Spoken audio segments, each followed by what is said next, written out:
Kalau kamu berpikir rokok elektrik atau vape hanya berbahaya untuk paru-paru, maka kamu sedang mengabaikan ancaman yang lebih besar.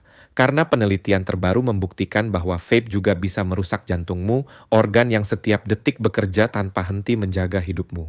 Jangan tutup video ini, karena saya akan ceritakan kisah nyata seorang pemuda yang baru 3 tahun menggunakan vape, lalu mendadak terkena serangan jantung di usia yang masih muda. Bayangkan seorang pria bernama Reza, 29 tahun. Ia bukan perokok konvensional, tetapi ketika kuliah, ia mulai ikut-ikutan menggunakan vape.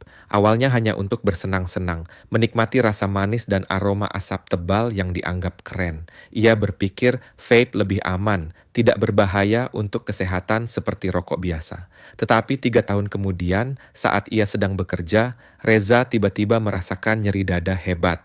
Keringat dingin membasahi tubuhnya, wajahnya pucat, dan napasnya terengah. Teman-temannya panik dan langsung membawanya ke rumah sakit. Hasil pemeriksaan menunjukkan bahwa Reza mengalami serangan jantung. Dokter yang menanganinya berkata, "Kamu masih muda, tidak merokok konvensional, tapi penggunaan vape bisa menjadi faktor penting yang mempercepat kerusakan jantungmu." Kisah Reza adalah peringatan nyata. Selama ini banyak orang mengira rokok elektrik hanya berhubungan dengan kerusakan paru, padahal dampaknya pada jantung dan pembuluh darah sama berbahayanya. Mengapa vape bisa merusak jantung? Jawabannya ada pada zat yang dikandungnya. Vape memang tidak membakar tembakau seperti rokok biasa, tetapi cairan e-liquid yang dipanaskan menghasilkan aerosol berisi nikotin, logam berat, partikel ultra halus, dan bahan kimia beracun lain. Semua zat ini masuk ke paru-paru lalu ke aliran darah dan dari sana langsung memengaruhi jantung. Nikotin adalah penyebab utama. Nikotin meningkatkan tekanan darah, mempercepat detak jantung, dan membuat pembuluh darah menyempit.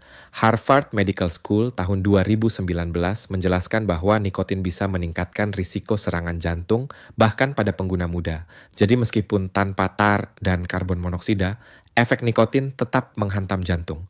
Selain nikotin, aerosol vape juga mengandung logam berat seperti timbal, nikel, dan kromium yang berasal dari koil pemanas. Menurut The Lancet Public Health tahun 2020, logam berat ini bisa merusak lapisan pembuluh darah atau endotelium yang penting menjaga kelancaran aliran darah. Jika endotelium rusak, pembuluh darah lebih mudah tersumbat oleh plak dan inilah awal dari penyakit jantung koroner. Kembali ke Reza. Dokternya menemukan kadar kolesterolnya normal, ia tidak obesitas, dan tidak punya riwayat keluarga penyakit jantung. Satu-satunya faktor risiko utama adalah kebiasaannya menggunakan vape setiap hari. Studi dari Journal of the American Heart Association tahun 2019 menemukan bahwa pengguna vape memiliki peningkatan risiko 2 kali lipat terkena serangan jantung dibanding bukan pengguna. Risiko ini bahkan lebih tinggi pada mereka yang menggunakan vape sekaligus rokok biasa. Efek jangka pendek vape terhadap jantung juga sudah terbukti. BMJ tahun 2019 melaporkan bahwa hanya dalam 30 menit setelah menggunakan vape, fungsi pembuluh darah menurun signifikan. Artinya, pembuluh darah kehilangan kemampuan mengendur normal, kondisi yang disebut disfungsi endotel. Jika hal ini terjadi berulang setiap hari, risiko penyakit jantung meningkat drastis. Kisah nyata lain datang dari seorang mahasiswa bernama Lani, 22 tahun. Ia menggunakan vape setiap hari karena menganggap lebih aman dibanding rokok. Tetapi setelah beberapa bulan, ia mulai sering merasa jantung berdebar, pusing, dan cepat lelah. Setelah diperiksa, dokter menemukan adanya gangguan irama jantung atau aritmia. Dokter menjelaskan bahwa nikotin dari vape bisa memicu gangguan listrik di jantung, membuat detaknya tidak teratur. Selain aritmia, pengguna vape juga berisiko mengalami tekanan darah tinggi. WHO tahun 2021 melaporkan bahwa nikotin dari semua sumber, termasuk vape, adalah faktor utama hipertensi. Tekanan darah tinggi ini dalam jangka panjang merusak pembuluh darah dan jantung. Kembali pada Lani. Ia akhirnya berhenti vaping setelah gejalanya makin parah.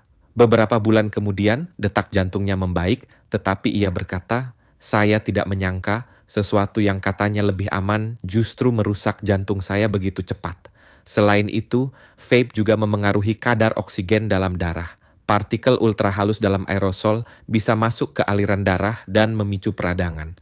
Penelitian di Nature Reviews Cardiology tahun 2021 menemukan bahwa peradangan kronis akibat aerosol vape berkontribusi pada terbentuknya plak aterosklerosis. Plak inilah yang akhirnya menyumbat pembuluh darah jantung. Kisah nyata lain datang dari Amerika Serikat, di mana seorang remaja 19 tahun masuk rumah sakit karena gagal jantung akut setelah setahun menggunakan vape berat. Dokternya menegaskan bahwa tidak ada faktor lain yang menjelaskan kerusakan jantungnya selain penggunaan vape. Banyak orang lupa bahwa jantung bukan hanya otot yang memompa darah, tetapi juga organ yang sangat sensitif terhadap racun. Nikotin, logam, dan bahan kimia dari vape semuanya bisa mengganggu kerja jantung. CDC tahun 2020 memperingatkan bahwa bukti awal sudah cukup kuat untuk menyatakan bahwa vape meningkatkan risiko penyakit jantung. Meski risikonya mungkin berbeda dari rokok konvensional, tetap saja tidak bisa dianggap aman. Pesan pentingnya adalah jangan terkecoh dengan klaim industri vape bahwa produk ini aman untuk jantung. Faktanya, semakin banyak penelitian membuktikan sebaliknya. Vape memang tidak menghasilkan tar seperti rokok biasa, tetapi justru membawa risiko sendiri melalui jalur berbeda. Kembali pada Reza. Setelah serangan jantungnya, ia menjalani operasi pemasangan stent untuk membuka pembuluh darah yang tersumbat. Ia terpaksa berhenti vaping total. Ia berkata, "Saya menyesal sudah percaya bahwa vape lebih aman. Saya membayar dengan jantung saya." Kisah Lani dan remaja 19 tahun tadi menambah bukti bahwa jantung adalah korban tersembunyi dari vape. WHO tahun 2021 menutup dengan tegas. Tidak ada bentuk rokok elektrik yang bisa dianggap aman dan semua memiliki risiko terhadap kesehatan jantung.